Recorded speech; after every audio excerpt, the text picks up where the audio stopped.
Hello world, welcome to today's episode of the podcast, brought to you by 3 Moons. Check me out on all the social medias. That's 3, numeral, moons, spelt moons. On today's episode, we have Andrew Day. He was a very interesting human being, to say the least, to talk to. I really enjoyed it, like most of the time. I hope you enjoy it too. Cheers. Don't forget we've got a YouTube channel too. Look up. All right. Thanks for coming on. No worries, mate. And I will get you to introduce yourself first thing. Righto. Just what you do. Hobbies. Hobbies is a good one. Hobbies is the one. Yeah. That's where the action is. Also, a bit about what you've done in the past. Like you mentioned, you're in the army and that sort of thing. I did not know that. So, yeah. Righto. Take it away. All right. So, look, I'm Andrew Day. I'm someone who has a wide variety of interests, I guess. Currently employed by Queensland Health. My official title there is a team leader, but I assess old people. So, people over the age of 65 who are needing assistance. Right. So, my professional background, though, to get into that role is psychology. So, by job title, I guess I'm a psychologist. Okay. But I'm not that by person. So I'm a person first. Job title comes way down the track. That's good. That's good. Look, I'm married, got a couple of kids, 2 daughters, keep me pretty busy. That's where I spend most of my spare time, I suppose, is hanging out with those 2. And I haven't always been a psychologist professionally. I was a soldier beforehand. I did military work for 10 years, which was plenty long enough. Soldier as what? What were you? I was in Signals Corps. Right. So hardly ever used the radio directly though. So Okay. I was in electronic warfare, so I collected as opposed to transmitted. Electronic warfare. Yeah. So you transmitted what exactly? No, I collected information. Collected, sorry. Yeah. More than anything else. So basically, if stuff's going on over the other side there, you want to catch what's going on in their transmissions. Electronic warfare is a good way to do that. So you're just listening in, enemy, so to speak. Disrupting, that sort of stuff, yeah. Right. But that's part and parcel of most modern warfare these days. Mm-hmm. I'd imagine it would, yeah. Yeah. But my area of interest, I suppose, has always been in language. Okay. So you can kind of see that if you grow up in a small country town and you go to high school, I grew up in Childers. Uh-huh. Not too many foreign languages available in a small country town high school. Couldn't imagine there would be. No. I grew up here and I had access to Japanese. Mm-hmm. That was about it. Yep. Really? And that's like Toomba's fair multiple of, bigger than Childers. So Childers I think at the time had about 1,500. So yeah. Not at the school, I mean population. Yeah. I think there was that at my school at one stage. Yeah, I have no doubt. So yeah, small country town. I was always pretty hopeless at numbers and maths and that sort of stuff, but I had a real interest in language, and so I couldn't really pursue that in my high school. And coming from a lower socioeconomic family, no one had ever even heard of a university, let alone what one was about. I was the first kid in the family to go to year 12. And that was pretty difficult to convince my parents not to kick me out at the end of year 10 and go off and get an apprenticeship, because that's not what I was interested in doing. And me too. But, I did it and subsequently applied for uni, but never went for successive years. I just was working. Oh, yeah. And I enjoyed working because it was, it was interesting. Yep. But in the end, I knew that I would enlist at some point. And you always had that idea? Well, yes. In the end, it was how I knew I could get a second language paid for. Yeah, right. But so you were really interested in learning a second language? Yeah, well, at least. I wanted to do that. Absolutely. What language did you learn first up? Well, it's a bit of a journey because you enlist and then you don't have any say. Yeah. Bad luck. So it took me about 5 years to get through to the point where I was considered for a language course, and I went off and learned Indonesian. But prior to doing that, I did go to PNG before enlisting and picked up a fair go at the Melanesian pidgin there, which was pretty easy. Yeah, right. But to do well is difficult, but to get by is all right. You know any Spanish? Oh, not really, no. Worst luck. It was on the list, though. Yeah, I'm trying to learn Spanish at the moment. Look at you go. Yeah, It's good for you. Yes, definitely it is. Yeah. It makes you think. It does. And that touching on language is actually pretty important for what we might talk about today, because language is really important when it comes to your mental health. Really? Absolutely. How so? Well. Yeah, go straight into it. Well, how we hear and interpret and understand largely is language. So you hear something, you interpret it, and based on your understandings of all of that information about that structure of, someone's sentences, someone's vocab, and how they put that together, it has an impact on you. And how you understand and then transmit your own information out there to the world is the same thing for someone else. So how we take on language and then work our way through our, day-to-day lives, language is really important for that. So if you're speaking to me and I'm taking it on as if I'm a negative sort of a person, everything you say is going to be negative? Well, or have a negative twist to it? Is that potentially? But it's bigger. That's boiled right down. Boiled right down. Well, it's probably more about how we interpret the world around us and how we engage and communicate with others. Language is a key part of that. But when it comes to language acquisition, especially a second language learning as an adult, it has an impact on your brain function.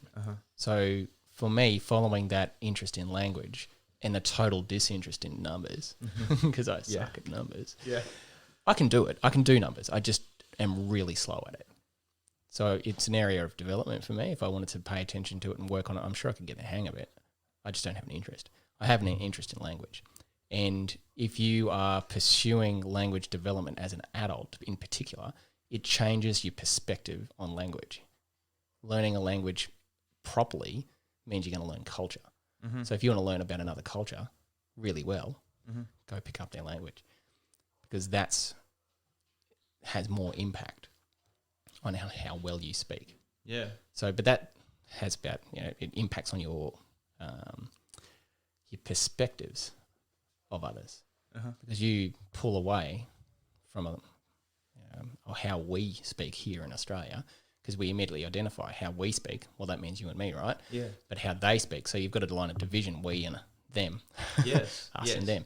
But if you are able to go you and me and them, so you can bridge that divide because you have insight into how their brain function is, because their language and culture really drives that. So if you can pick that up, it makes it shifts your perspective on others. Yeah, so people talk about how, Western cultures are very individualistic, right? Where me. Our language gives us away on that. We are active speakers. So we say, I went to, I did, whatever.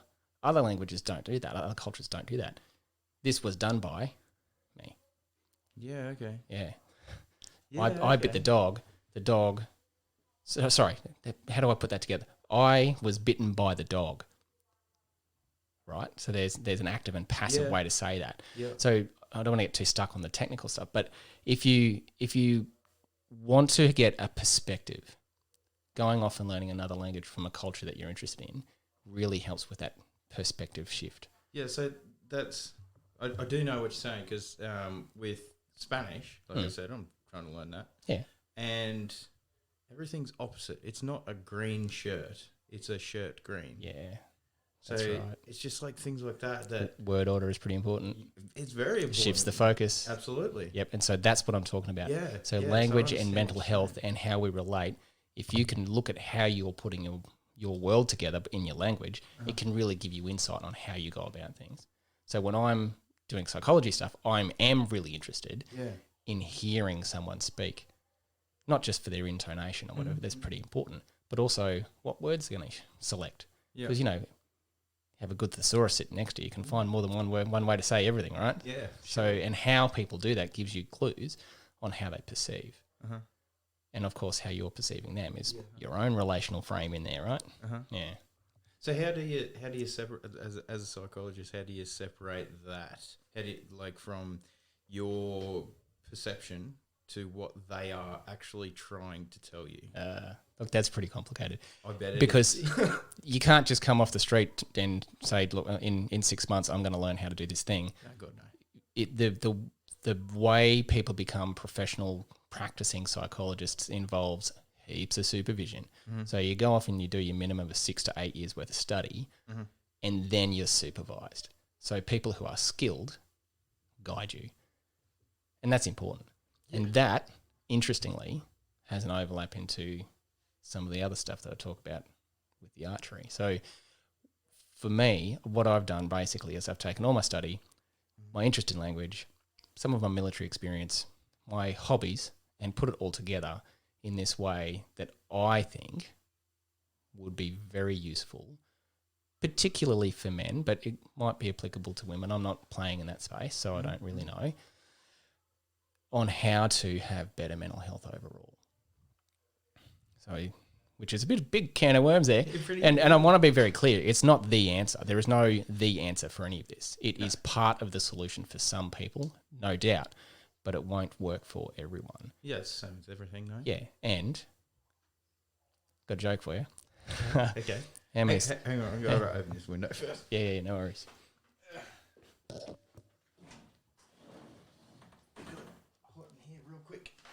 Yep. No worries. Yep. How many psychologists does it take to change a light bulb? Yeah, no. Yeah, one. But the light bulb has to want to change. Yeah. It's pretty obvious. And that's the same for us. Like, people who complain that their psychologist didn't help them. Didn't want to do anything Well, themselves. it's not that. Actually, that's not how it works. The psychologist isn't there to help you. You have to want to be helped and get to the point where you are willing to do the do part for yourself. And that's ownership. So you've got to have some ownership in that. You can't rock up and say, oh, they didn't help me, they were hopeless. That just tells everyone about you. You ever done psychedelics? No. You haven't? No. Clean as a whistle across the board. You're talking to the most straight dude you'll ever meet. Really? Absolutely. Yeah, right. Because it's crazy because what you just said, like with the therapist, is basically what most proponents of psychedelic medicines, mushrooms and so on, they say the same thing. It will basically show you, bring to light what's wrong, where you need to work on your personality and all the rest of it. But at the end of the day, it's not going to fix you. You have to fix you. No, so we have to take ownership over what we're doing. Yeah. But to get to that point where you can see that, that's pretty hard. That's not easy. So sure, you might rock up and see Joe Blogg psychologist and they might not suit you. That's totally legit. But that's no one's fault. So we don't need to have a blame thing here at all. So if you turn up and it's not working, well, that's okay. Find a different one. Everyone will mesh with someone different, and if you don't get on, and if you don't develop what they call therapeutic rapport, that's no one's fault necessarily. Sure, both parties might have a bit to learn about how they engage, and that's okay. Yeah. You know, I might have 200 people on my list for the year or whatever, it doesn't matter.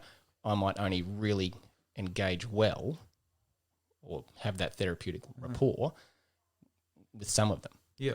The others I might not ever succeed with, but that's okay. There are plenty of other psychologists out there who are definitely very good. And you just refer them? I would refer. Yep. Absolutely. I can see this not working for us. That's okay.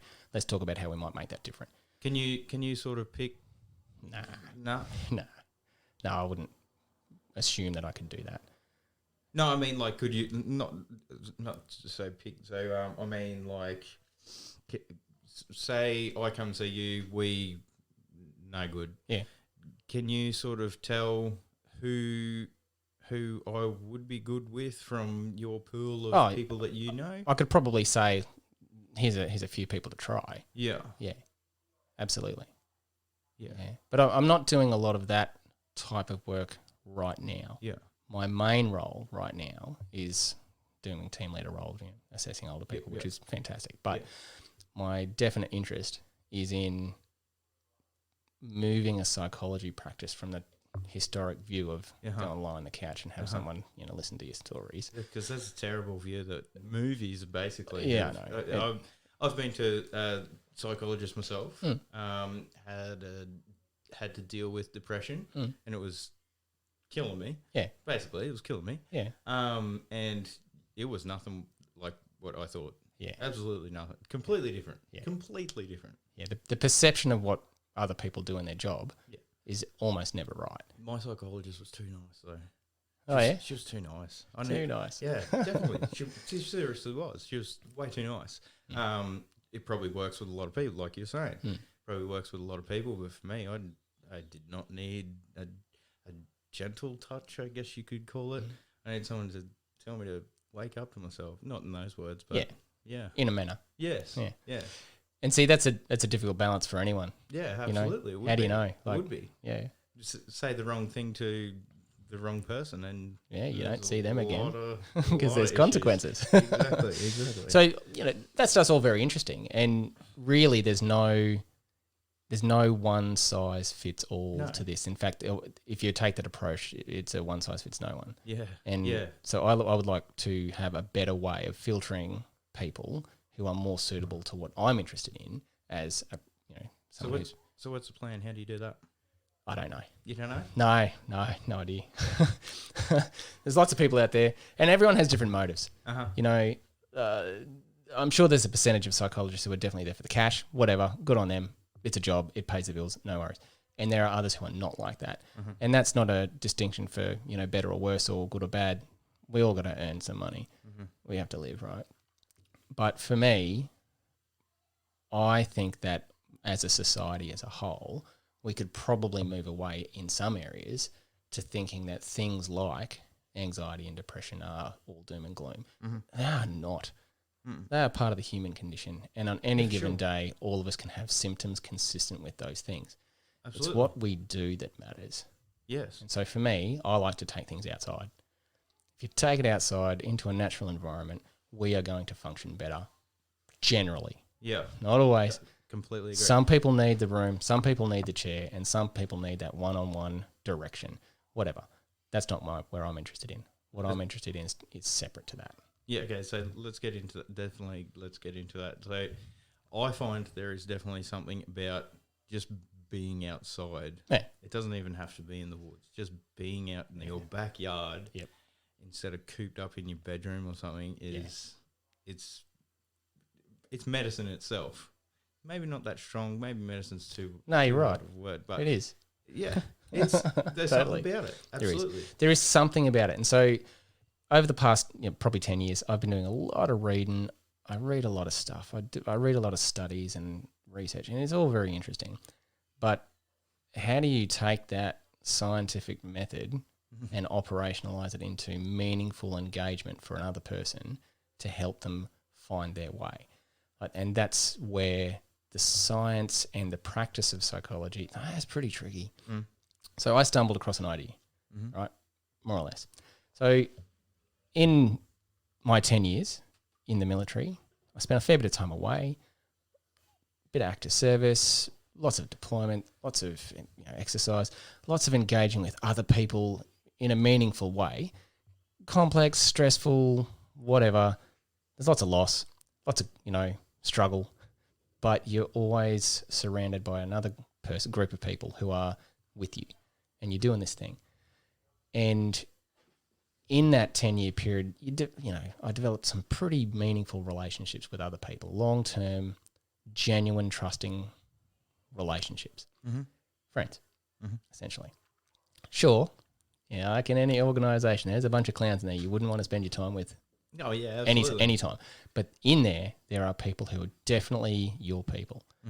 So that transition then from belonging and having a common goal and training together and going off and doing army stuff together, you do develop bonds that are strong. But when you discharge, all of that goes away. So you're no longer part of something. And so for the transition from military life to civilian life, it's not just about, I saw stuff or I did stuff and I feel really bad. That is part of it for some people, but it's also about the loss of belonging. That is pretty important. So we don't have that sense of connection anymore. It just gets removed. And so transitioning from army life to civilian life can be really difficult just because you don't belong anymore. And, you might have a certain way of looking at the world now that makes it pretty difficult to be a civvy. But it's not terrible.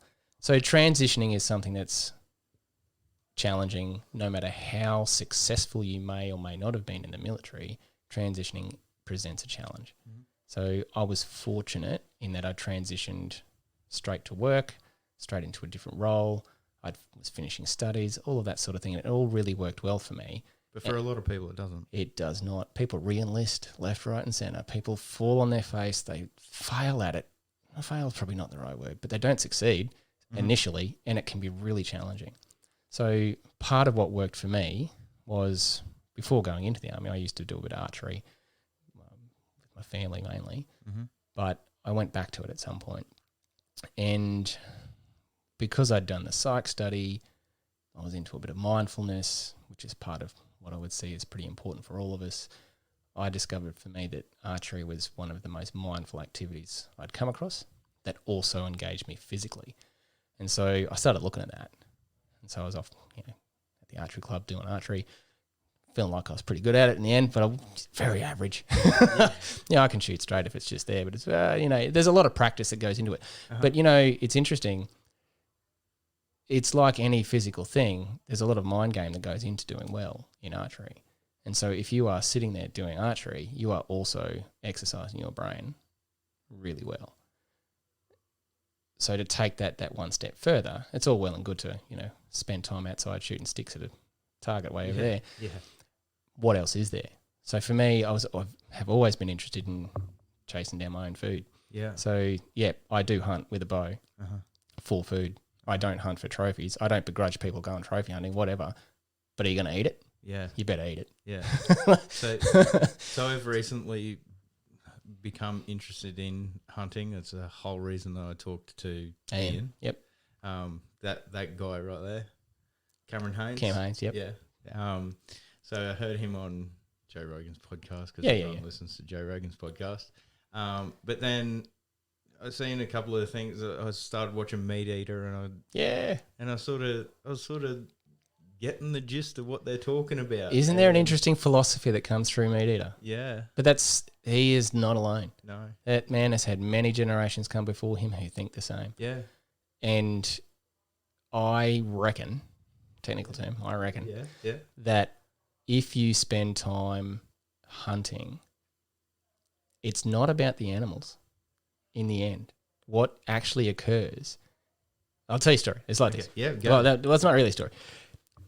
It's development. So when you first start hunting, you think you want to get that animal. You're out there to get that thing and get it on the ground and be successful at a hunt. That's it, I got it, and I'm going to eat good. But actually what happens is, after a period of time, it is not about that in any way. You might hunt and not see a thing, 10 hunts running. It still doesn't matter. It makes no difference. It's still successful because you're out there. You're doing that thing that we are actually meant to do, which is roam around and look. I've recently came across this idea. It's actually, I call it range and reflect. So if you want to go and get a thesaurus and look up range, there's lots of definitions for that. Okay. Right? And they're all useful in this context. If you want to range around, and in where I grew up, if you went out for a range, you were out there looking in your environment. Yep. Your natural boundaries, your limits. You went off and had a look around. You explored. You went to see how far it is from A to B. That's a range. Yep. How far can you go? That's your range. So, but then while you're doing that, you're actually reflecting. So there's a concept there of range and reflect. That means that when you go hunting, what you are doing is you are engaging in your natural environment. You are out there giving your brain what it needs because you're observing, you're taking in every sound, every scent, every movement of your own, you monitor that.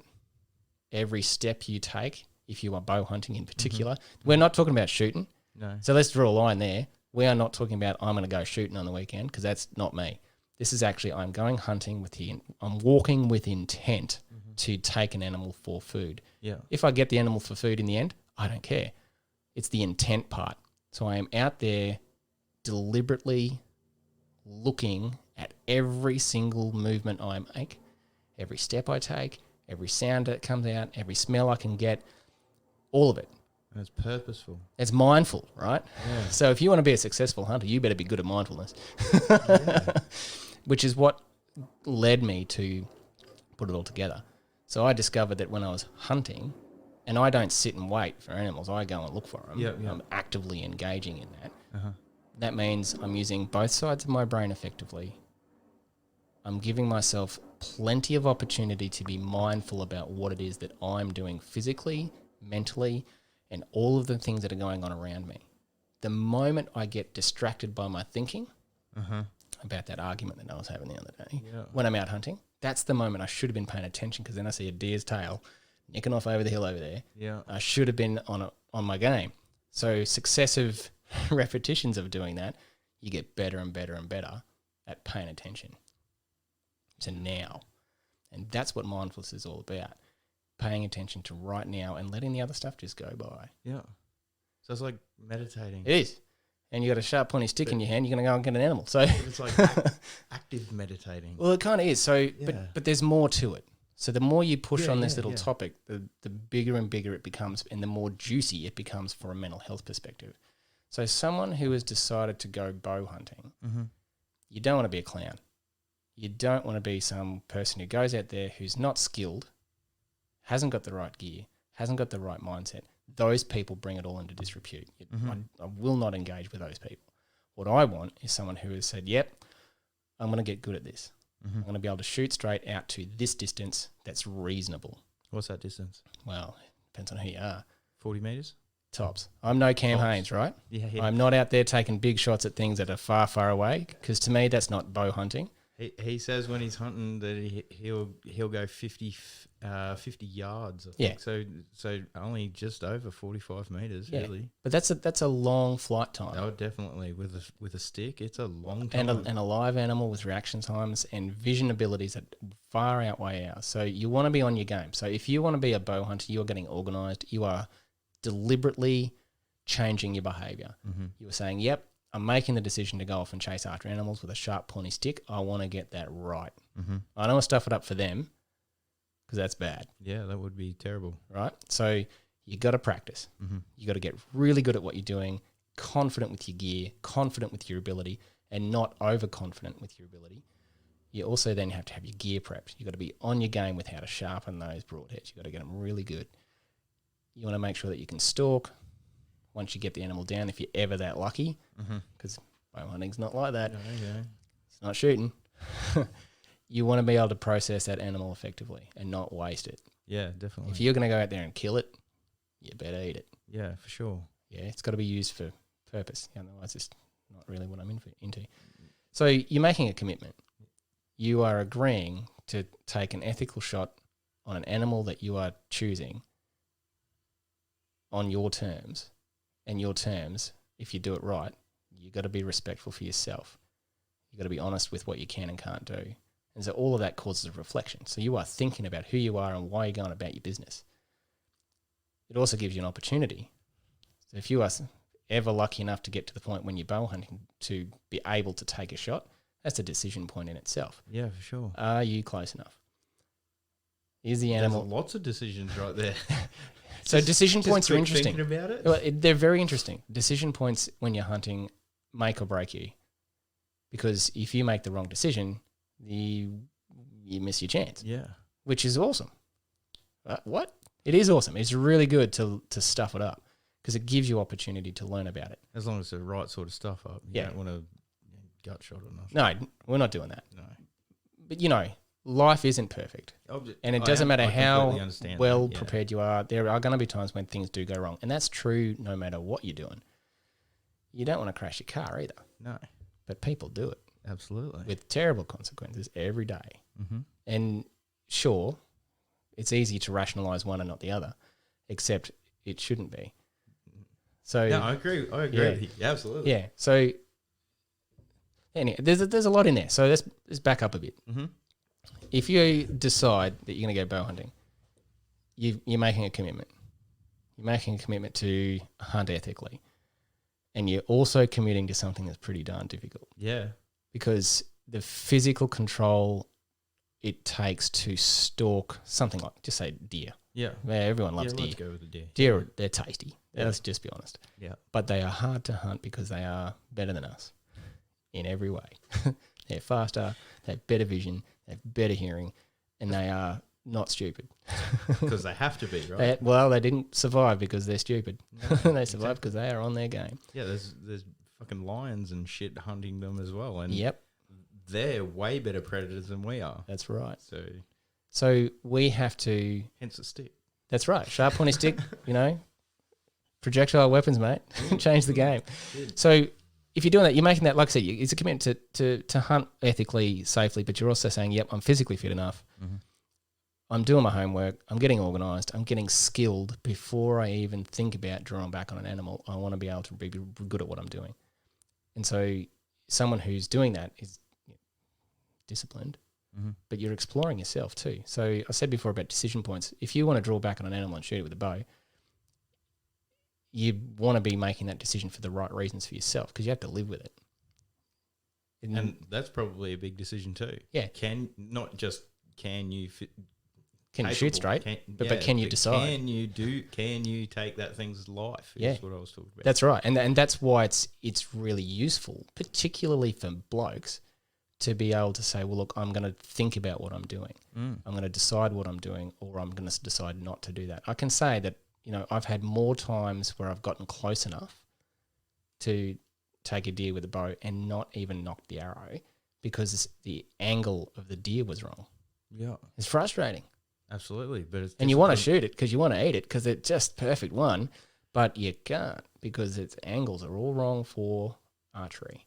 And that's where the discipline. Then you've got to be honest with yourself. You have to respect your own decision because if you take that and you stuff it up and it nicks off, you don't want to live with that. No. And you don't want to be doing that. That's definitely something that I don't think many people could live with. But think about the upside of making the decision to not act on that. You feel good about that because it's hard. It takes an element of willpower. So in the moment, it probably feels like shit, but I mean... I'm yet to actually say, I'm yet to say it feels terrible to decide, but maybe it's frustrating. Yeah, because you've done the work, you've been lucky, the wind's been with you, they haven't seen you when you moved when you shouldn't have, whatever. Because normally the other 50 times they do the runner, but so sitting with those decisions actually is really important for us. Yeah, because without getting too bogged. Go on. Yeah, look, life begins in low range, they say, doesn't it? Yeah. So if you think about how our brains function, no one really has a good beat on that. Sure, there's lots of good science and we're getting better at it, but there's still room for us to understand. For sure. So the left side and right side of our brain, that's a can of worms I'm not going to go into. But it's important to understand that it's not like popular science says so. Popular science would say that they're independent and they, your left brain or your right brain. Bull. Really? Yeah, it's bull. That's how I've always... I know, because that's what we were told, right? Yeah. Except more and more we're seeing that there's overlap and it's really interesting, the interplay between the left sides and the right side of our brain all the time. And it's complicated. Oh, yeah. But brain's complicated. It is. But for me, in this context, if you go out hunting, what you're doing is you're agreeing to mollify the right side of your brain because it's where the action happens for anxiety, anger, emotional responses to stuff. It takes in the broader environmental stuff. So if you're looking for things, it's that bit. That's the bit that pulls it out. When it's engaged doing that, it can't be anxious. Yeah. Right? So what happens is if you engage that right side of your brain out there hunting, actively seeking what it is that you're looking for in a natural setting, you're giving that side of the brain exactly what it's designed for. Natural environment, cool things to look at, looking for something to eat. It makes space then for the left side to do what it's meant to do, which is process information. It's really interesting. Yeah. So you might take in the broader picture with the right side, but then you're pulling out the finer details and the decision making that's going on more in the left side than the right. And so working together is actually pretty important because what happens if you are someone who has anxiety in particular, you are someone who has an elevated heart rate, your breathing rate's higher, you're not thinking clearly, the right side of your brain is giving you the runaround, you've got adrenaline in your system, and it's difficult to think. Where's the language center really? It's on that side over there on the left. You can't access it. You ever said something stupid when you're angry? God damn. Like, no, not me. Everybody. I barely speak when I'm angry. Yeah, because that right side has given you the runaround. Yeah. But if you engage that in this way, it makes room for it to settle. You are deliberately controlling that side by giving it what it needs, which is stimulation in a natural setting. And then it makes room for the left side to do its thing, which is just process stuff. Gives you a better handle. So pulling that back a step, right? That's broad caveat, broad generalizations. It sounds good, though. It's interesting. I liked it. And and there's a lot more room there for that to develop. That's only ideas at the moment. Uh-huh. But if you go, it makes sense. Yes. The right side is also responsible for how well we socialize. Uh-huh. Right. So if you want to go hunting, Cam and his mates, I'll probably hunt on their own, whatever, because they're good, right? Awesome. Yeah. But there's so much that has gone on before that we don't see. Yeah, so if you want to develop as a hunter, getting mentored is where the action is. If you think about tribal people back in the day, we hunted as groups, man. Yeah. And when you go hunting like that and you engage that right side like that, it opens you to being more reflective and have more empathy for those around you. You socialize to that group. So when you go hunting together, you open the doorway to getting on with others. Mm-hmm. So I actually have more to say about that in a different way. Yeah. But it also means then that it gives you room to engage sensibly with the left side. So I noticed when I took fellas hunting, bow hunting, we would walk, and talk. Holy God, these dudes who wouldn't talk to anybody would tell me stuff. Yeah. It was great. Yeah. I didn't have to say anything. I'm not out there psychologizing the universe. I'm just saying that when I noticed this thing, people would go and engage hunting. That's very therapeutic. Yeah, well, Ian said the same thing. And he's not a psychologist. He's an IT dude. Yeah. But he said the same thing. It's true. I think his exact words to me were, when you eventually come out, you'd be surprised what you talk about sitting around a bonfire. Yep. Or something along them lines. It's the same. Him and I have talked about this a few times. It's exactly what happens. Yeah. When you are engaged in this way, you are allowing all of your brain function its way. That's really interesting. Yeah. So it's modern society. Mm-hmm. We're all teched up. Mm-hmm. No one even knows how to hunt. Well, it's that we can't. So society says, you've got to have a phone, got to have a computer, you got to be engaged, you got to do. There's no room, man. Pay attention to this. No, pay attention to that. We've got conflicting things that grab us all the time, and it's usually screen based.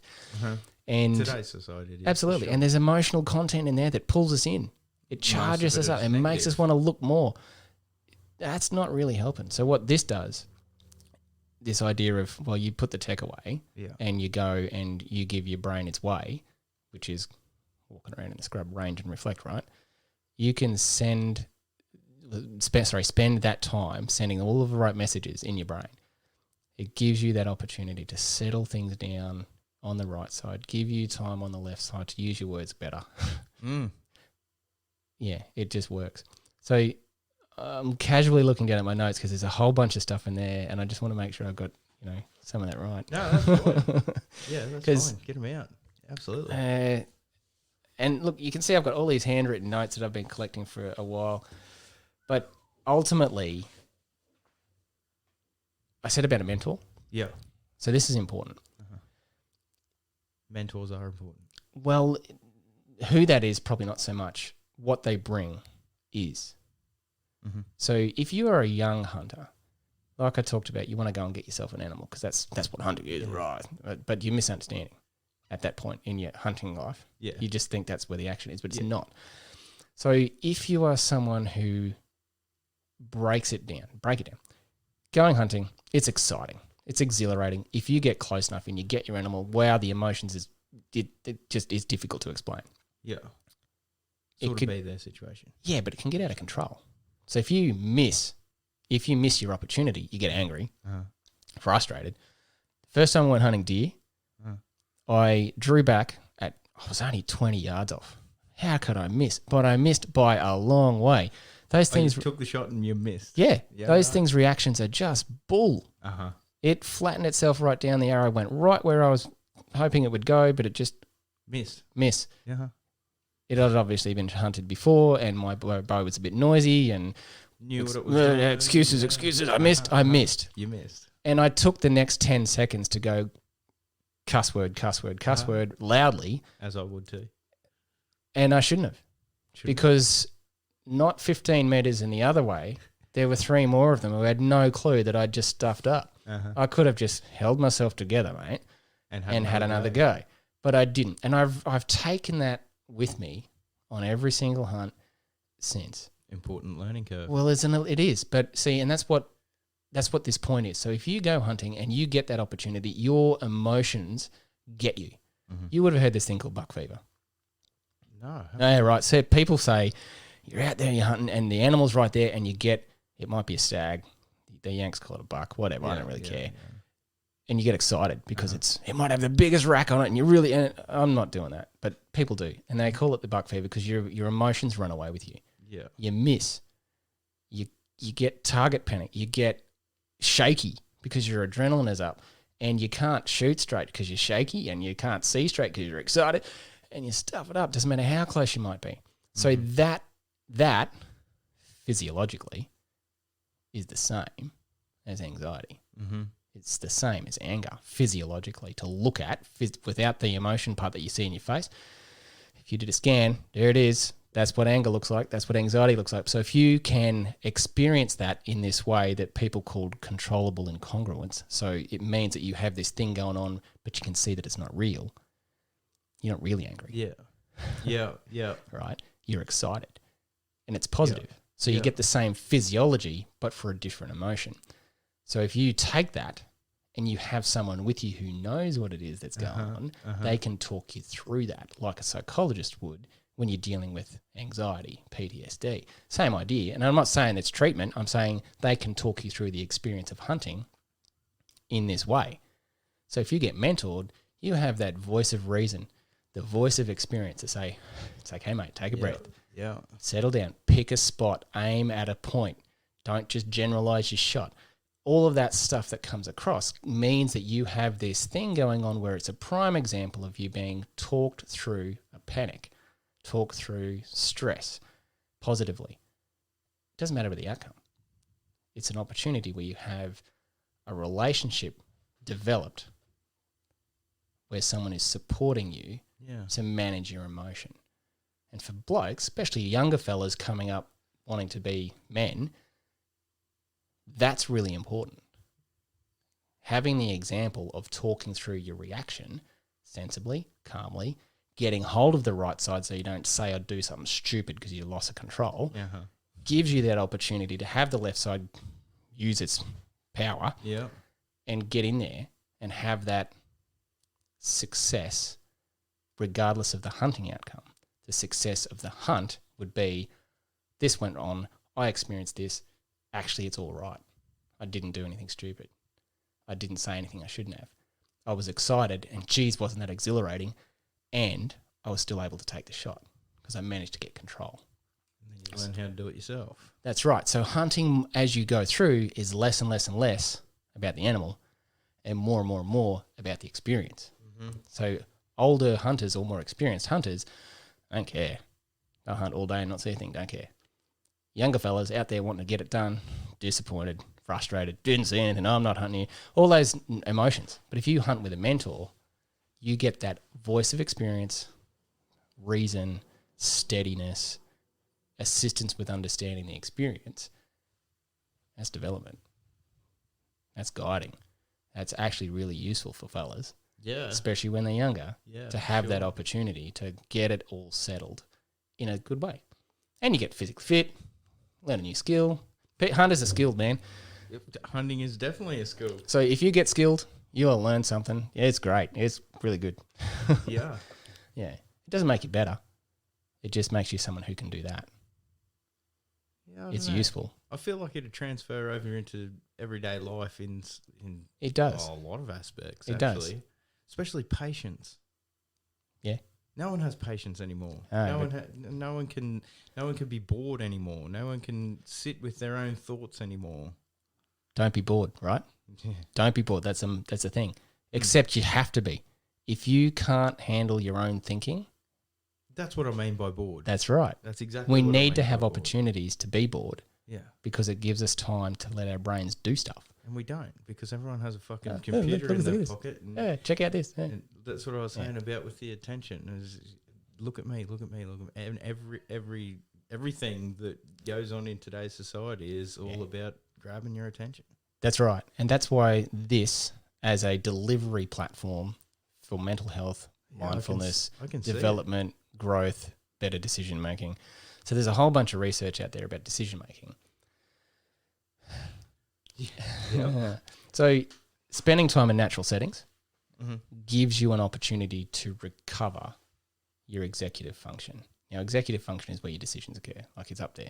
So if you spend your time, especially, in high pressure jobs, if you are decision making you are in there making difficult decisions all the time, you get fatigued. Mm-hmm. Doing something like this is restorative to that. There's evidence for that. There's lots of research. The Japanese are particularly good at that. Mm-hmm. The Japanese. Oh, yeah. Why the Japanese? Oh, well, they got lots of urban settings. Yeah, I guess so. Yeah. They're good at a lot of things. Yeah. Mindfulness is one of them. Yeah, yeah. Forest therapy is another one, but Forest therapy. Well, look, there's a whole thing out there. It's pretty big, really, forest therapy. It's kind of like what I'm talking about, but I'm doing Without it the shooting. with a sharp pointy stick instead. But yeah, I was about to say, is there like a vegan-friendly version of what you're talking about? And Sure. I guess that would be it. yeah. And I think it's interesting that you bring up, people who choose to be vegan. I don't have a positive or a negative about that. That's just their choice to make. That's okay. Yeah, absolutely. Whatever. I think partly some of that comes from a disconnection from who we are. Where our food comes from. Yeah. And what society kind of is leading us to be. Mm-hmm. I think that decision makers out there and their influences in particular are probably quite removed from where our food comes from and how we, can benefit from being engaged in that process. Well, there's definitely a disconnect. I mean, there's you can look it up on YouTube. There's funny videos all the time. Where does our milk come from? And the kids will say it comes from the shop. That's fucking rubbish. Yeah. My kids, all three of them, they all know that it comes from a fucking cow. But Yeah. I mean, Yeah, and conceptually that's important. So my kids, they have helped me process deer on the kitchen table. yeah, And it's not terrible. It's actually really educational. it's our food. Yeah. It's literally our food. And the food,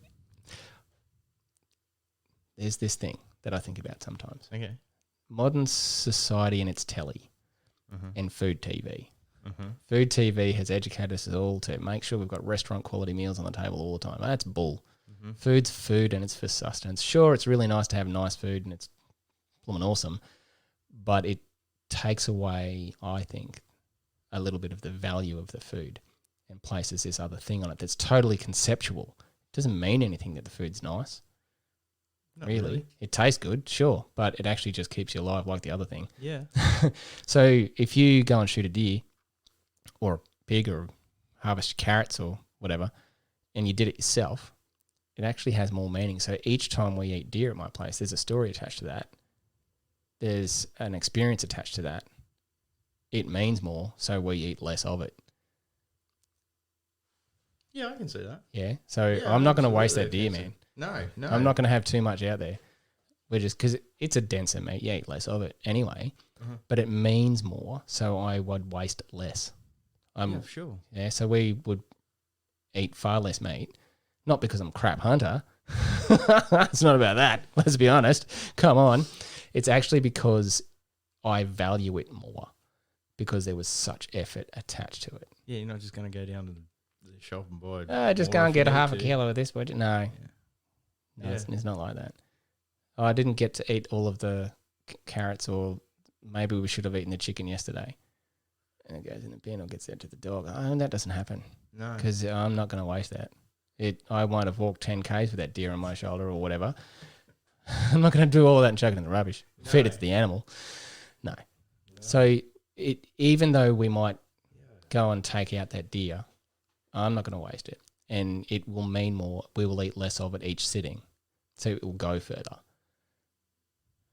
That has value to me. So it means we waste less. And as a society, that's probably pretty important, right? Yeah. Yeah. Do you find much pushback with the whole hunting thing? Because, I mean, again, bringing up Ian, when I told my mum that I was going to hunt Ian, when I told her that I was going to have a chat with him, she was like, "Well, what's he doing?" I told her, and she's like, "Hunting." I'm like, yeah. And she's like, "Isn't that a bit weird?" And I'm like, You're literally preparing cow for dinner. Yeah. Yeah. It's interesting. And I think that's the thing. So that we talked about a disconnect there before. People don't want to take responsibility for the life they're eating. And that's okay. I get that. But I'm not willing necessarily just to go along with that part. I'm willing to take responsibility because it means that I've learned more about living. It's a total cycle for me. One day something's going to eat me too, whatever. But I think hunting itself is pretty misunderstood. I absolutely believe it. Yeah. After not having done it myself, but starting to get immersed in the whole culture and talking to people like yourself, I can definitely understand it. Yeah, like I said with my mum, there's a prime example. Yep. I was sitting in the lunchroom. I probably really shouldn't tell you this story, but it's interesting. No, I'll do it. You're going. So, sitting in the lunchroom at work a few years ago, and I was eating some osso bucco made from deer. Delicious. Oh, it's the best, man. So good. And I was there with someone I used to work with a while ago, before then. And she said, "Oh, what are you eating? That smells good." I said, "Oh, it's deer." "Oh, isn't that gamey?" No. No, if it was not nice to eat, I wouldn't be eating it. "Where'd you get it?" "Out of the paddock. I shot it with my bow." Dropped a bundle. Totally lost her bananas at me about trophy hunting and kids shooting rhinoceroses as their last wish. I was like, that is so totally not related to me. No. As she was eating her ham sandwich, I thought, "Oh, well, here we go. I'm digging in. How's your ham? Where'd the pig come from? Who got that one for you? Why is this any different?" So she's paying a hitman. Yeah, as we speak. Basically what it is. That's right. So for her, the idea that anyone who could go hunting, it must have been about the thrill of shooting an animal and walking off. That is totally not it. No. For I'm sure, like any cross-section of any element of our society, there would be people out there who are like that. Oh, for sure. They'd have to be. Yep. Just like there are people who drive cars like idiots. Yeah. They are a cross-section of society. That's not all drivers. That's some drivers. They still have a license. Hey. So which is a wonder in itself. Well, but the comparison is interesting. So there are people out there who are nutters. That's not the majority. That is a select few, and they should be farmed out, sure, whatever. But that's not what hunting is for me. Hunting is not shooting. It's actually engaging in this activity. So someone who is a hunter, they are organised. They are planned. They are practiced. They are skilled. They are doing this thing. They're setting aside a block of their time to go and pursue an animal, maybe not even see one, to get food. Just for the chance to get food. For the chance. What they're actually doing is investing in their mental health, investing in their physical fitness, investing in their brain function. They do a better job at their job because they're healthy. And you don't have to sit on the floor with your legs crossed real weird, meditating like a Buddhist monk. You don't. You might want to, but you don't have to. Yeah. So there's lots. Not that there's anything wrong with that. Because meditation, I found meditation was very beneficial for myself as well. But it is. And so let's talk about that. So what do you know about archery? Not a terrible lot. My dad used to do it, but I was... I was way too young. I can remember him doing it, but I was too young to sort of start getting involved. Yeah. Or maybe I was just getting involved with it. I can remember shooting a couple of times, but not at So what are the things that go into archery? You got a stick, you got a string, you got a sharp pointy one, you got a target. There's things that you kind of basic stuff that most people would understand. Everyone's seen Robin Hood or some version of that. Yeah. But no one kind of gets the idea until they're doing it, how much your brain has to say when you're pulling that string back and trying to aim at something.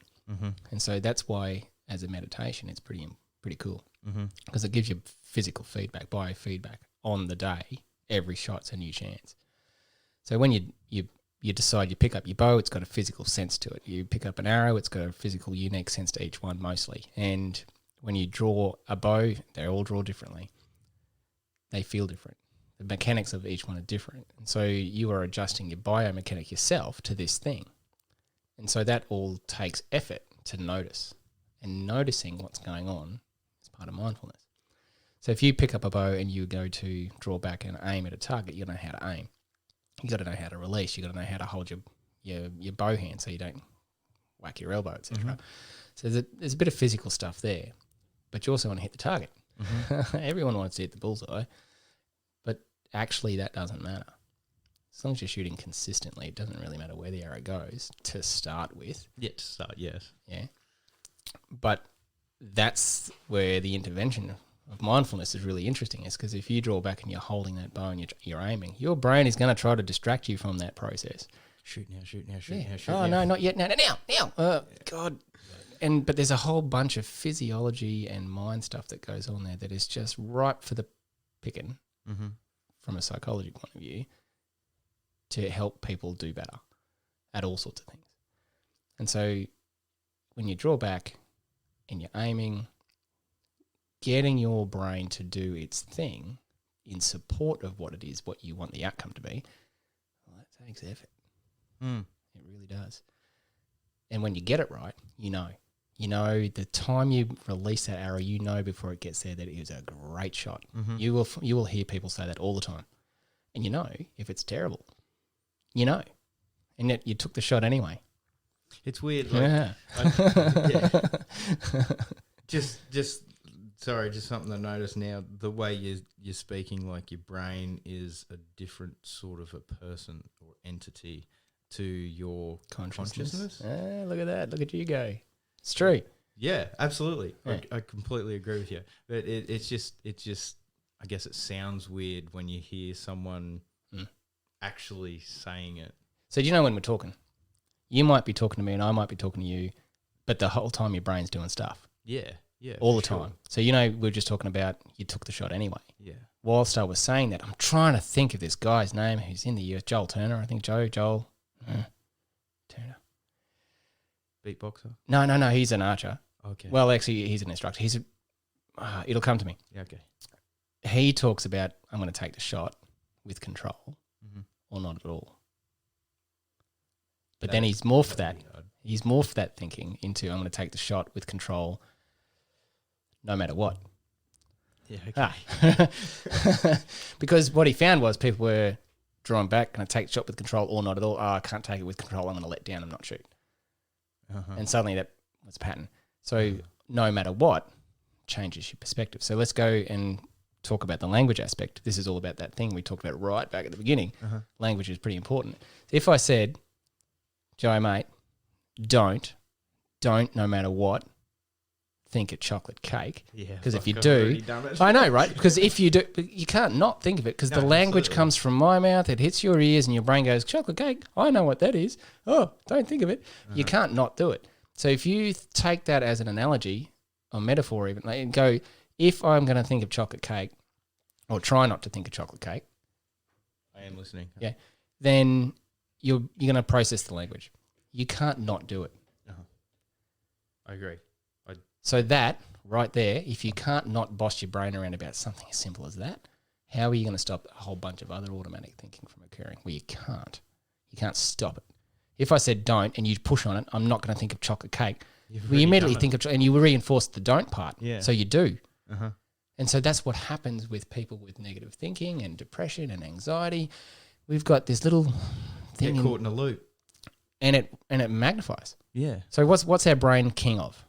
It's king of making connections, one thing to another. So if you have crap going on in your head, and it's a memory, because that's why it's still there, Yeah. the more you go over it, the stronger the neural connections get to that. And what your brain's going to want to do is link it, make a connection to things like it. So you might wear a white shirt with some blue writing on it. The overlap is this is blue too. Your brain doesn't care that it's totally unrelated, but there's a link, colour, whatever. And so if you've got stuff going on in your brain, it will link all the shit stuff together, and suddenly you've got this massive thing going inside your head where you've got a story that's rubbish. And all you got to do is look at the blue bowl. And it all comes back. So, yeah, right. How do I explain that? No, I neural connections. So when I talk about, well, you said it sounds weird to hear you say that your brain's doing this thing separate to your will. Yeah. Happens all the time. Oh, yeah, absolutely. And we don't even notice. And that's why mindfulness is important, because mindfulness gives you that opportunity to notice that. Yeah. That's what you want from mindfulness. It's not to be mindful and not move when you don't have to, but it's about saying, oh, I have actually had a thought and I've noticed that. It's okay to have a thought. Yeah. I'm not going to fight the thinking. If I ask you to push on that wall, it's the same thing. You cannot push that wall down. But if you fight with your thinking, that's what you're doing. You're pushing on this thing that you never win against. And that's why having the opportunity to have your physiology engaged, the right side of your brain engaged, doing the active hunting part, letting the left side do its thing, is very mindful. It gives you the opportunity to go, I've noticed that I was thinking about that argument I had with my missus the other day instead of paying attention, and there goes the deer. Gives you that chance to notice that you've had the thought. And that's when you can deal with it. You can manage it. Go, that's something that I can't fix because it's done. Yeah. Here it is. What am I doing now? What do I like to do? What am I good at doing? What's going to take me closer to what I want in the long run? And all of that comes together when you do this thing. You can see what I'm getting at? Yeah. That makes sense? Yeah. So chocolate cake, language, don't, you're going to do it. It's about neural connections. Yeah. Do you ever play a sport or go to school in winter? Yeah, for sure. Yeah. Most places in town in Toowoomba they've got ovals. You would have seen early morning in the winter one of the ovals. How do you know someone's walked across there early in the morning? Obviously, you can see the footsteps. Yeah, because it's shifted the dew, right? Yeah. Or the frost even sometimes in town. So someone's walked across there, you can see it. What happens in midday? Can you still see those steps? No. Why not? It's all gone. It's all gone. Why? Because it's all dried up. Yeah. So someone walking on there shifted the angle of the water, of the leaves, the grass, leaves. Yeah. And you can see it. That's like one iteration of something not very important. If someone walked that same path, stood in the same spots 50 times a day for 5 years, the grass would be gone. How do you know it's there? Does it matter if the sun's out? You probably follow it in the dark. Absolutely. Well, your brain does the same thing. Uh-huh. You do something for the first time, sketchy connection. Neurological pathway starts getting... But if you revisit it, that's why it takes time to develop skill, because you have to revisit it and develop the neural connection and the strength and the fluency, more or less, of that memory. Yep. The better and better and better you get at it, the more you revisit it. But that's double-edged, because if it's stuff you don't want and you're thinking about stuff you don't want a lot, that pathway is pretty entrenched. That's why when you have difficult behaviour in someone, all of us, and we want to move it on, it's so difficult to break that habit because it's this thing. So mindfulness gives you that opportunity to say, well, actually, I've noticed that I've been thinking about that stuff. I can redirect that. So if you have that pathway on that paddock out there where you've seen, how do you make it grow back? Stop using it. Walk somewhere else. Yeah, for sure. But that's easy words to say if it's about your mental health or your disposition or your habits. Like, it's hard to not walk in the same pathway, and it's hard for your brain not to just be as efficient as possible, because that's what it wants. Anyway. Yeah. So that's a big topic. Yeah. But from a mental health perspective, that's where the action is. And so when you overlay that issue with this activity, you can see that definitely you start rooting it out. There's benefits to providing someone the opportunity to manage anxiety, to manage depression, to manage PTSD, engaging their brain meaningfully, learning something new, which is really good for our brains anyway, and having the opportunity for mentored emotional experience. And live action. Yeah. Like it all lays together. Here and now is what I mean. Like correct. And that's that thing that I said about controllable incongruence. We want to have an experience that's not dangerous, that gives us this opportunity to see that actually we can manage. So I also talked before about how when we do this thing called hunting, we have a better social development because it actually encourages us to bond in here, in our brain, with the people we're hunting with. Because, you know, we're out doing something physically together. We're working towards a common goal. The right side of our brain is taking notice of all of that. It means that we're going to be more empathic, so take care of the others. And hunting, historically, traditionally, is about taking care of our group. We're not hunting out there just to go and get something. We're actually going to feed everybody. And so in the US, there's been a bit of work with the violent offenders and engaging those people in traditional ways of living. So North American Indians, for example, taking on the idea that if you spend time working and living as part of a tribe and you are given a task that has meaning, those people perform better. They recover better. So if they're working towards the common goal of a small community, a small group, their family group or their immediate extended family, it doesn't have to be family per se. In this example, it's not. They're workers. They perform better. They have better regulation. Their body biochemistry has better readings after a period of time of living in this environment where they are together out harvesting their food, working together to get the firewood for the winter. I can absolutely understand that because everyone feels like they've got a purpose. And number one reason people leave their job is because they feel like they're fucking not getting anywhere, not doing anything. It's about connection. Yeah. If you are meaningfully connected to others, you fare better. So, hold that thought. Think back. Discharge from the army, disconnection. That's a total gut-wrenching arrangement. You are pulling out your connection to others. Everyone that you've known for the last, 4 years? Yeah, well, as long as you like. Yeah. Well, yeah, absolutely. So if you lose your connections, you are essentially isolated. Yeah. And you don't have that basic thing of people who are connected to others feel better, fare better, work better, are happier, better, are more able to deal with adversity because there's depth to their support. So discharge from the military takes away that overnight. Yeah. Unless you're fortunate and like you step into connection. Something else, yes. Develop it before you get out. Yeah. Yeah. That worked for me. But it would work for others. So you can kind of see if that's a big loop and a very circuitous pathway that we've just ranged to get to the point where actually, for me, this is about developing good connections with others through this activity. Yeah. And if you're doing that, the other stuff takes care of itself. Yeah. Yeah, cool. I actually know someone that just left the army and he didn't explain it like that, like you did yourself, but he was actually describing something very, very similar. He was lucky that he found someone, which is now his wife, pretty quickly. But those first few weeks, he was not faring real well. No, it's hard. And like he actually tried to get back in pretty much immediately, like within a couple of months at least, at most. Sorry. It feels like a mistake. Yeah. Well, yes, he actually said that. He actually said, "I think I've made a mistake. I think I want to go back in." Yeah. Do you know, there's stuff about the military that everyone will tell you suck. There are things that definitely Basic suck. training. No, actually, it's quite enjoyable for most of us. Yeah, okay. Some people really don't take it to it very well, but I quite enjoyed Kapuk. It was entertaining, mostly. And so the guy that I know, he was an infantryman. Yeah. And he said his most memorable, definitely not the best, but most memorable thing that training-wise that they done.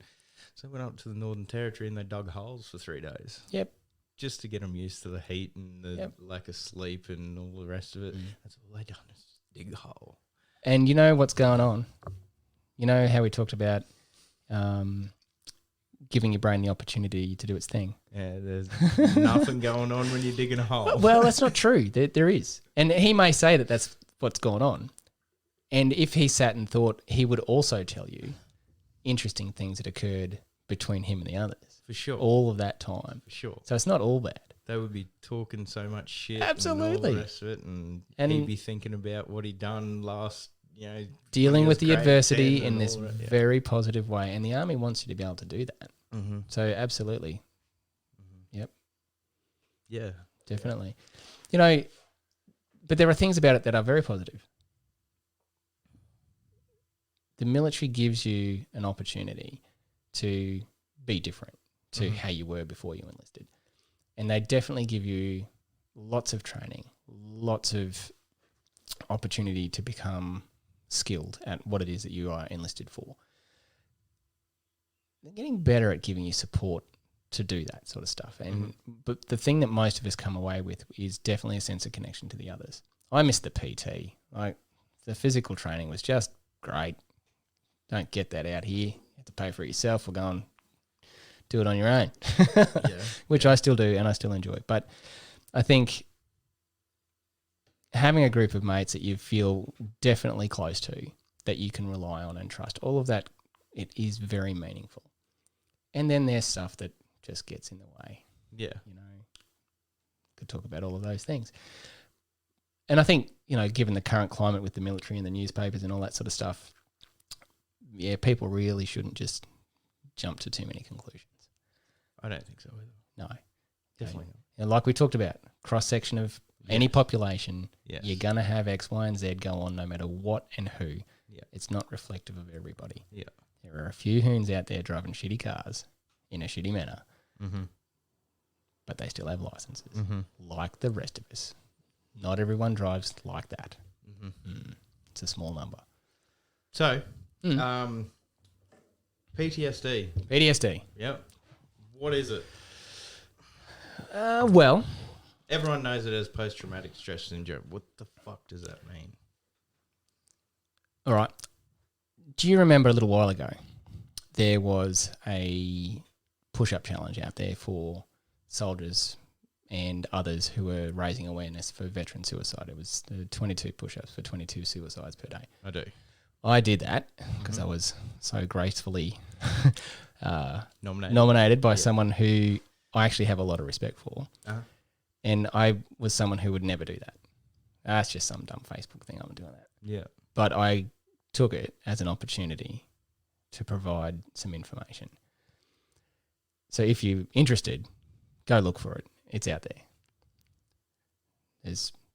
I will. I'll be looking. There's about 16 of the videos actually have talking. Some of them don't. Okay. So I incorporated the archery into that as a means of helping me get my words together using my strategy. PTSD is a cluster of symptoms that most people over their lifetime could experience.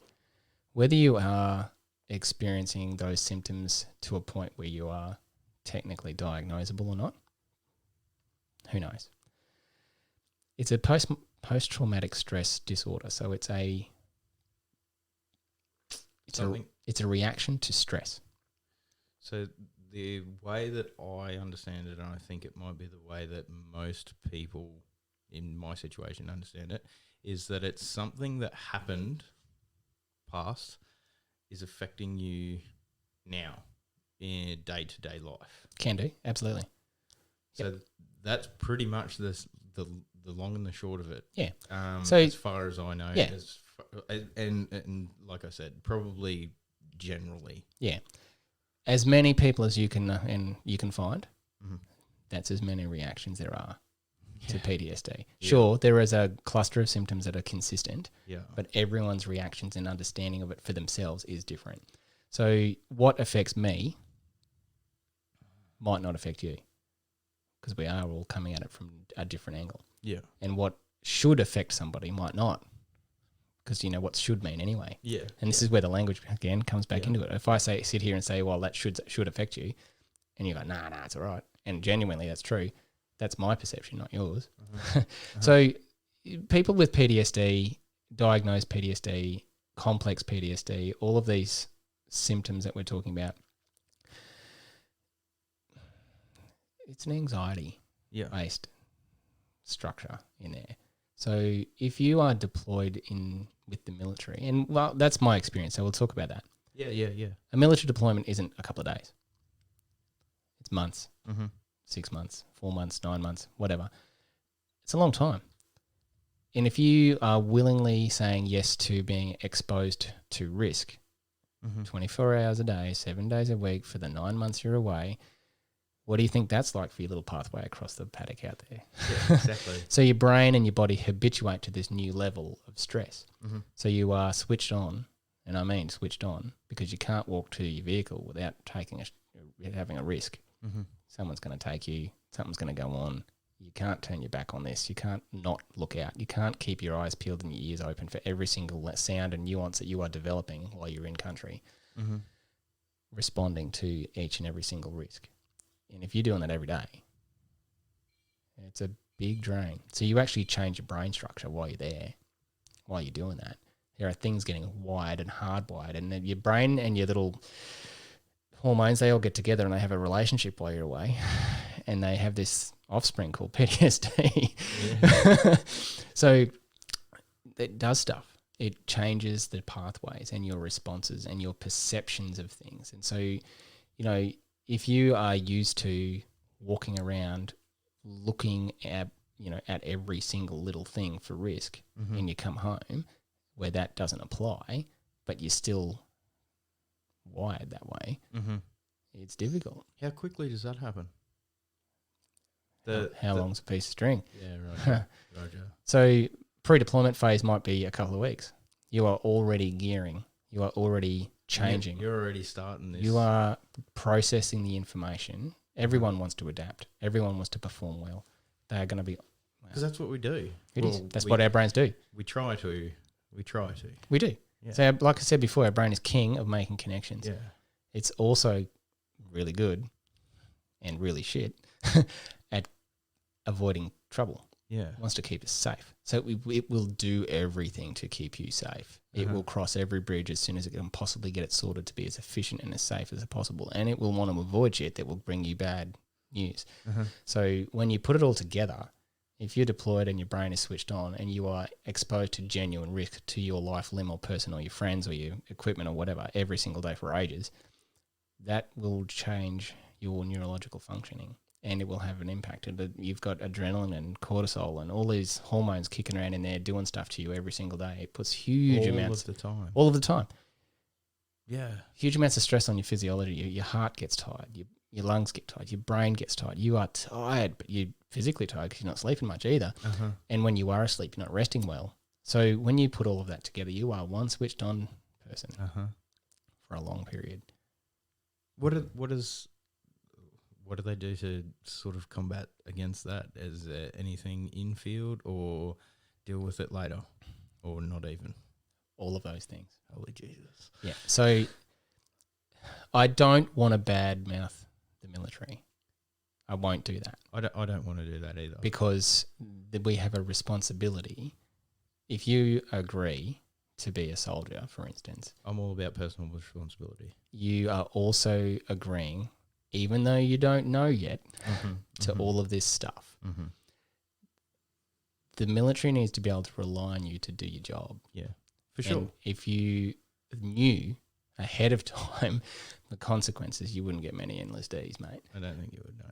That's why young people get in there, because they're stupid. No, that's not true, because they don't know. It is true. No, it's because they don't know yet. Yeah, which makes you stupid. Yeah. When you were 18, you can't say you weren't stupid. You fucking went to the army. Yeah, well, I didn't go until I was 21, so I was even more stupid, right? And I was a slow learner. Yeah, apparently. So, it's all good. When I was 18, I was a fucking idiot. There's no doubt about it. Absolutely. And so you can made see... stupid comments, made stupid decisions, all of the above. You're pretty normal. Yeah. But that's why that mentor relationship going hunting is actually pretty important. Look at that. Yeah. So... downtime is important. Yes. Being supported is important. Working with a consistent team who've got your back is important. Because that would be a big break. Actually. It's not all bad. Those environments are filled with people who are good people, and they are around you.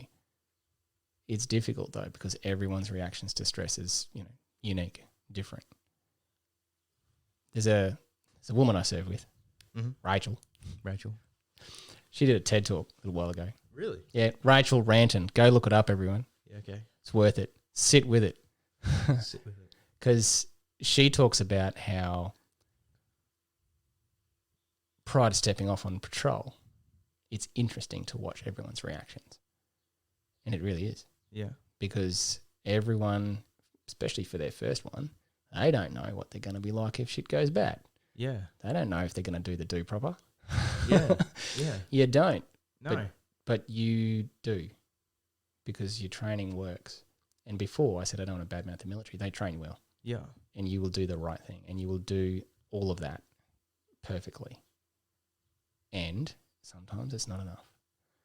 So having the experiences of risk to yourself, to others, every day, 24 hours a day, for months at a time, does have an impact on everybody. Some people have a higher tolerance and are more resilient to that and hardly notice any difference. How do you fare? Okay. I wouldn't say great. Not terrible. Because you didn't have your psychology training. No. And that wouldn't have helped anyway. But no. I It wouldn't have helped you recognise some shit going on in your own head or... Oh, look, it may have. It's all speculation for me. Yeah. I didn't have that. And I didn't pursue psychology because of that. I was actually always going to do that too. Yeah. I actually did get into uni to do psychology. I just said no instead. So you're 21. Well, that, and I felt like it wasn't fair to feel like I could go and be, some sort of helping person when I didn't really know shit what you were doing anyway. About anything. So now I went and did all this other stuff first, and I feel like some of that has good overlap for me. Uh-huh. That was my take on it. It doesn't apply to everybody. That's okay. I can be quite honest about it. I didn't do terribly with my reactions to deployment. I did okay. And I have with me a bunch of those symptoms. Some of that cluster have followed me around for a fair bit. And I think these days, more than ever, I'm better at that because I'm more mindful of it. I know what it is, I can identify it, and I have strategies that work for me. Yeah. And I think in the long run, it'll eventually settle right down. So not one single day would go past for most soldiers who have deployed where they don't have some recall of stuff. It's what you do that matters. Yeah. How you respond to that, what you do really matters. Not what you think, not what other people say. It's what you do. So lots of dudes drink. Yeah. Because they don't like the thinking. Yeah. So let's talk about this little triangle I have. Okay. Yeah. So we've got thoughts, feelings, and actions. Yep. So we have thoughts, and we've established chocolate cake can't not do it. You're going to have thoughts, right? Yeah. Yep. Thoughts generally also influence our feelings. So if you are a person and you know anyone, you are going to have emotion. Yes. And you are not in control of that either. Of your emotion? No. No. You're going to have them. It happens automatically. You're going to have them. Make room to have them. Absolutely. Good ones, bad ones, ugly ones, indifferent ones. If you know anyone, they will disappoint you. They will make you angry. They will make you laugh. At some stage. Absolutely. All of those associated emotions come with that. And you can't not have it. It's being human. But people try to make them go away. Mm. And they do that by numbing it, avoiding it, doing things that make it worse. I've noticed a lot of anger. Anger would be a big one. Everyone's like, no, don't be angry all the time. It's okay to be angry. Yeah. Anger gets shit done, man. Good or bad. Exactly. But it's okay to have anger. We must have anger because we can't not have it. So why fight about it? It's what you do with it. When you're angry. It's what you do that matters. And so we talked about before about you ever said anything stupid when you're angry? Of course you have. Because the right side, it is king at that point. Yeah. You have no control over that unless you develop strategy to get control back. See overlap. So if you think about it, you've got thoughts, feelings, and the other point of the triangle is actions, what you do. Most people do stuff that makes the thoughts and feelings temporarily go away. I don't want to be thinking about that. I don't want to be feeling like this, so I'm going to do that. And for some people, they get smashed. They get really drunk. Mm-hmm. They might have... Numb the pain. they do whatever it is that makes it go away. But what comes with the consequences of living like that is more thoughts and more emotions that you don't like. It actually doesn't work. No. It works immediately, but in the long run, it doesn't. It's terrible. Yeah. So what do you want in the long run? That's the question. And how do you get closer to that? Regardless of the thinking or the feeling, if you do what works, if you do the do part that takes you closer to the long run, that works. It helps the thoughts and helps the feelings go in a direction that is more suitable to what you think is important for you. It's easy words to say. But if you spend time working out what's important to you, your values, and you take steps every single day, no matter how small it is, to work closer to that, your thinking changes. Your emotions settle. You get more stability. And it's encouraging to do more of the good stuff. And that's where hunting comes in. That's that overlap I was talking about. It is. You know, you go hunting and all of those, maybe not shooting the stick necessarily, but doesn't everything matter. that it could be bushwalking. It could be playing golf. Yeah. I don't care. The fact is that you're doing something that gives you the opportunity to see your thinking. That's the vegan option. No, look at that. A little bit of violence, but not too bad. Yeah. But you can kind of see when you put it all together like that. Yeah. When people experience PTSD, and especially soldiers, this is not a negative. This is just a reality. Mm-hmm. You'll hear it. If you go looking in the internet there and you look for people who are unhappy about being a soldier before and how people who haven't had military experience don't understand, they don't get it, well, they're never going to get it. They're never going to get your experience. So if you go looking for a psychologist who gets your experience, well, you're automatically setting yourself up for a very narrow field of people who do get it. Yeah? Yeah. They don't have to get it. What you have to understand is that by taking that approach, you are putting a barrier to your own getting better. You need someone who doesn't necessarily understand what you've been through. You need someone who is expert at how to get you to where you need to be. Yeah, sure. So heaps of guys I've worked with, I've heard them say it. I'll go talk to Andrew because he's seen both sides. Doesn't make a difference. No. I can get it. That was ages ago though. Well, it doesn't matter. It could actually be a barrier that I get it. Yeah. Yeah, okay. Yeah, it's not. But neither does it make a difference if you don't get it, to me. I think that if you are saying to someone, I've got PTSD related to my military experience, you're not a soldier, you're that psychology student from high school who went to uni and now is helping people, they're actually really good at what they do. Give them the time of day. They will help you if you are ready for it. They don't have to understand your experience necessarily. You have to pick up what it is that you need to do to be around this thing, and they are expert at that. It's hard though. We talked about therapeutic rapport back at the beginning. Mm-hmm. It is definitely easier to build rapport with someone who speaks your lingo. Yeah. If you had two soldiers in here talking about stuff, we would be using things language-wise I wouldn't understand that don't apply. I wouldn't understand it. Like I said, the guy I know that's recently come out, he can have whole conversations with me where I have no idea what he's talking about. And yet he's probably speaking as plain as he can. Yeah. and I can do the same. Like I don't have any military background. I was rig hand. And I could rattle on about shit and absolutely have a fucking clue. But that's true across absolutely all professions, all experiences of work, whatever. In this case, I think it's a mistake and part of the symptomology, I guess, to say you don't understand what it's like to be at such risk. It might be true, but that's it's true. Definitely, but that's okay. Yeah, it doesn't mean to say I can't get it. So and you can't help. Yeah, absolutely. So, and this is where the science again is actually pretty important, especially about our brain. So, most of us have these things inside our head, brain, called mirror neurons, and they are things that help us understand another's perspective and experience. So it's like putting yourself in someone else's shoes, to use a phrase that, walk a mile. to help you understand. So whenever we speak to someone who is, disclosing information that is outside of our experience, no matter what it is, we do have a certain ability to catch on to what that might be like. We're not stupid. Mm-hmm. Our brain works really well, and mirror neurons help us get perspective. So, but that's also part of the issue with someone who has PTSD. They don't want to talk about it because it's difficult. Mm-hmm. They get all fired up. The brain does stuff and they suddenly feel like they're experiencing the same thing over. They might have that common term of flashback or feeling, and I think the popular term at the moment is triggered by the content.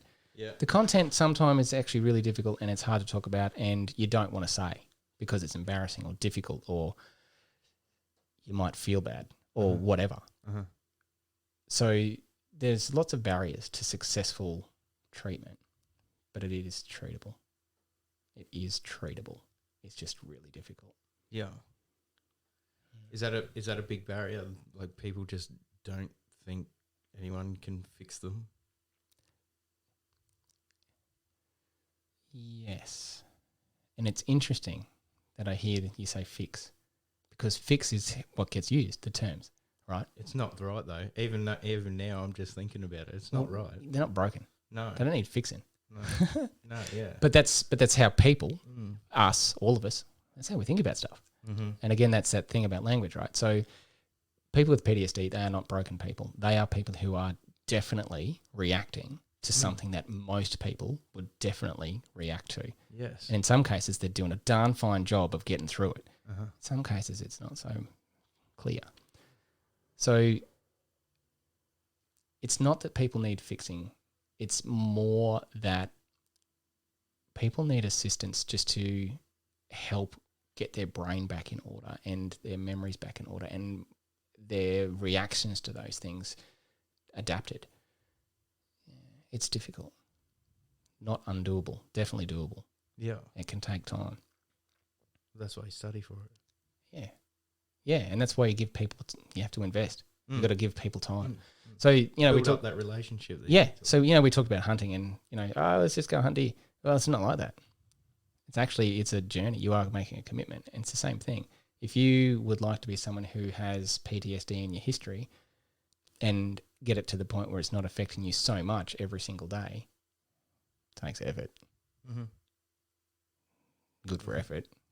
God, if you're in the military, you're good for effort. Yeah.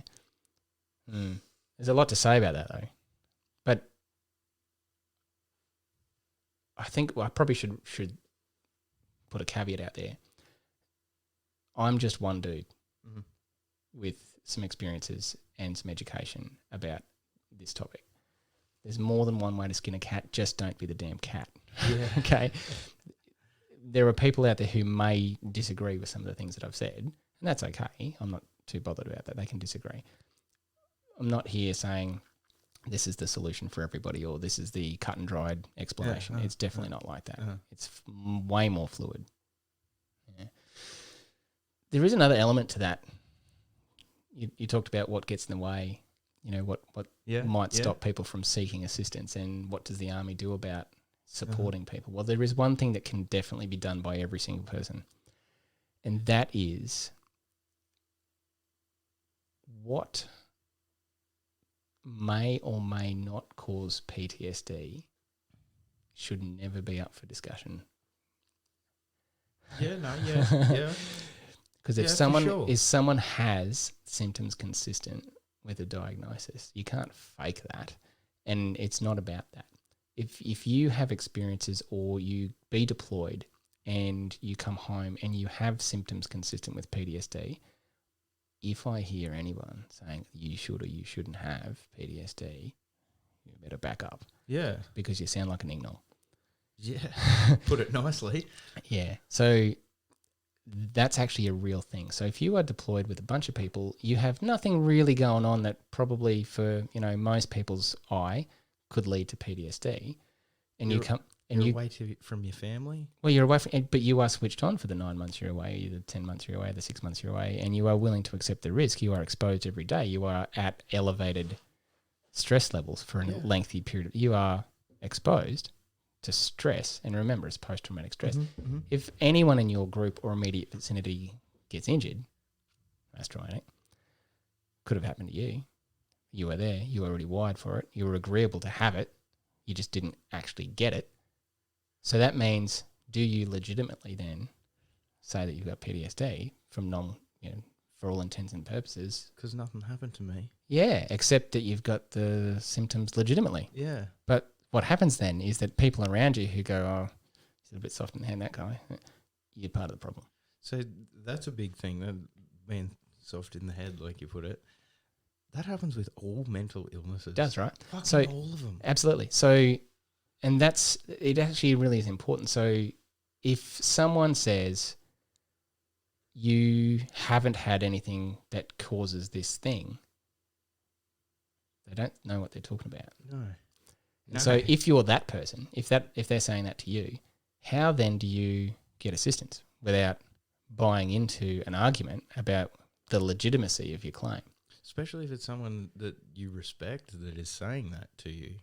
Yeah. That So makes it real fucking hard. if you do go looking for those videos of mine, Mm-hmm. number 10. Yeah. Number 10 is the one where I put it all out there. Yeah, okay. It's a convoluted, roundabout way of explaining it, but I think I do a good job of it. Yeah, okay. I'll be watching them. And, Absolutely. And it's off the cuff. Uh-huh. There's No, that's the best way to do it. Nothing written down. That's the best way. I mean, you bought pages and pages. I think you've looked at them. Well, I was really 4 or just 5 looking for that times. one phrase too, you know. No, I like it. Yeah, definitely. Yeah. So You get more meaning, whether you stumble your words or whatever. Yeah. It's all raw. I feel it's all raw. It's not fucking perfect trimmed. and it shouldn't be. No. Yeah. No. It has more meaning. Yes. And sure, there's a time and place for getting it right. Yeah. Perfectly. Yeah. For sure. Delivery There is important, absolutely is. But for that topic in particular, I would encourage anyone who has anything to say about it, go watch it. It might be 13 minutes, so it's a bit of a drag, but I do some shooting when I'm in there. Yeah. Checking my form, Yeah. That's cool. Yeah. breaking arrows, that sort of shit.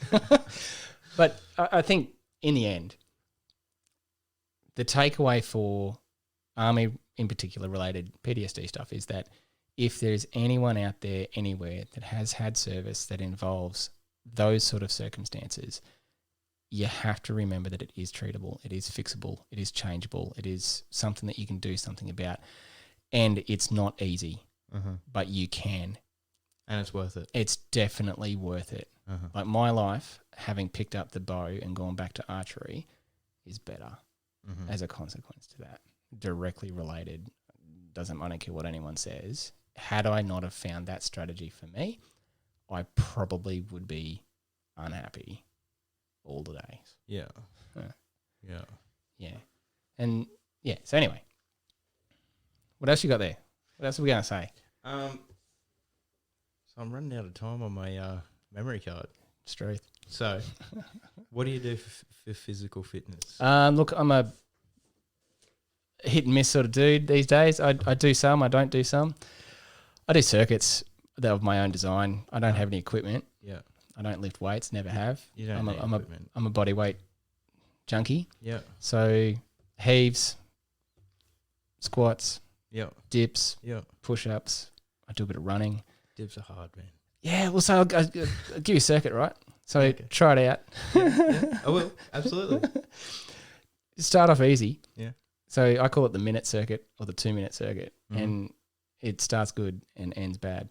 So go and give yourself 3 overgrasped heaves, like hands over the bar, full extension heaves.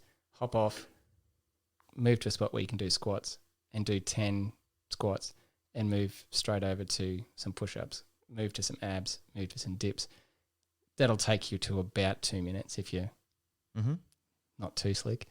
Give yourself 20 seconds. Go back. Yeah, that's again. my sort of work. Go again and go again. And look, so I got to the point, because I've got the Spartan on this weekend. Oh, yeah, right. Yeah, that's all right.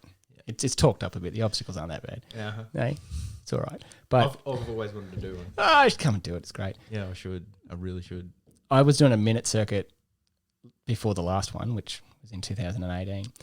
And that was 5 heaves, 10 squats, and then 10 dips only in the minute.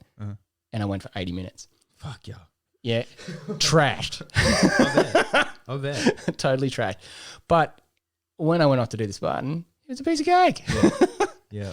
Anyway, I do a bit of running. I don't mind trail running as well. I try not to do too much running, but... How far you run? 20, 25. I've got the Gold Coast 30 the following weekend. So Yeah, nice. doing the Spartan this weekend, which is a half marathon distance, and then off to the Gold Coast 30. But I wouldn't normally do so much running. Yeah, okay. I just haven't done running for a while, so I'm just doing a bit now to get my legs back. Yeah. But it all comes back when you're walking the hills, mate. Yeah. Well, I don't know if I could run 25 kilometres straight up. Work to it. Yeah, definitely I am.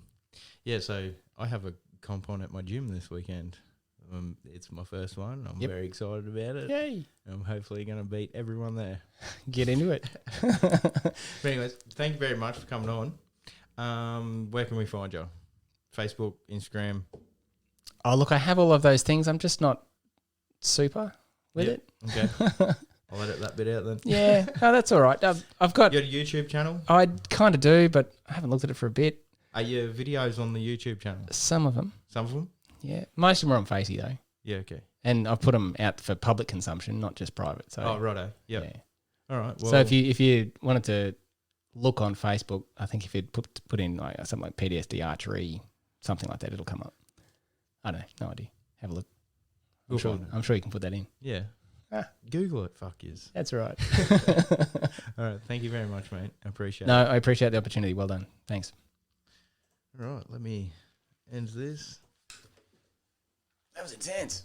An hour and 40 went for.